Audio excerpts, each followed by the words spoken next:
اعوذ باللہ السمیع العلیم من الشیطان الرجیم بسم اللہ الرحمن الرحیم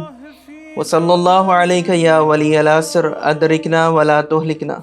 اللہ تبارک و تعالیٰ سورہ فاتر کی آیت نمبر 10 کے اس حصے میں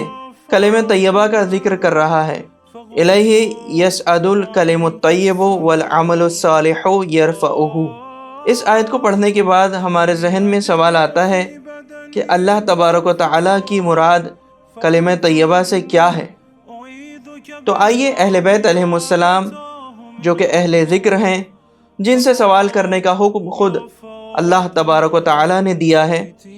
ان کی طرف رجوع کریں۔ امام علی ابن موسیٰ رضا علیہ السلام ارشاد فرماتے ہیں، الیہ یصعد الکلم الطیب قول لا الہ الا اللہ محمد رسول اللہ علی ولی اللہ وخلیفۃ محمد رسول اللہ حقا وخلفاؤہ خلفاء اللہ، یعنی اسی کی طرف کلمہ طیبہ بلند ہوتا ہے، اور یہ کلمہ طیبہ یہ قول ہے کہ کوئی معبود نہیں سوائے اللہ کے، حضرت محمد صلی اللہ علیہ وآلہ وسلم اللہ کے رسول ہیں، اور علی ابن ابی طالب علیہ السلام اللہ کے ولی ہیں، وخلیفۃ محمد رسول اللہ حقا، اور علی ابن ابی طالب علیہ السلام ہی حضرت محمد مصطفیٰ صلی اللہ علیہ وآلہ وسلم کے حقیقی خلیفہ ہیں، وخلفاؤہ خلفاء اللہ، یعنی ان کے خلیفہ و جانشین اللہ کے خلیفہ و جانشین ہیں۔ اور امام علی ابن موسیٰ رضا علیہ السلام ارشاد فرماتے ہیں، والعمل الصالح یرفعہ، اور عمل صالح جو اللہ کی طرف بلند ہوتا ہے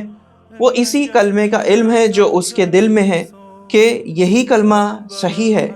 جس کا اقرار میں نے اپنی زبان سے کیا ہے۔ ایک دوسری روایت میں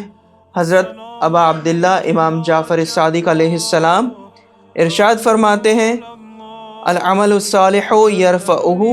قال ولایتنا اہل البیت، کہ عمل صالح جو اللہ کی طرف بلند ہوتا ہے، اس سے مراد ہم اہل بیت علیہ السلام کی ولایت ہے۔ اور یہ کہتے ہوئے امام علیہ السلام اپنا ہاتھ اپنے سینے کی طرف لے گئے، اس کے بعد مزید ارشاد فرمایا، فمن لم یتولنا لم یرفع اللہ لہ عملا، یعنی امام علیہ السلام ارشاد فرماتے ہیں جو کوئی ہم اہل بیت علیہ السلام کی ولایت نہیں رکھتا، اللہ اس کے عمل کو بلند نہیں کرے گا، یعنی اللہ ایسے شخص کے کسی عمل کو قبول نہیں کرے گا۔ کہ ناظرین، آپ نے ملاحظہ کیا کہ کلمہ طیبہ سے مراد لا الہ الا اللہ محمد رسول اللہ علی ولی اللہ ہے، کہ جس کے اقرار کے بعد اللہ کسی بندے کے تمام اعمال کو قبول کرتا ہے، اور جو بندہ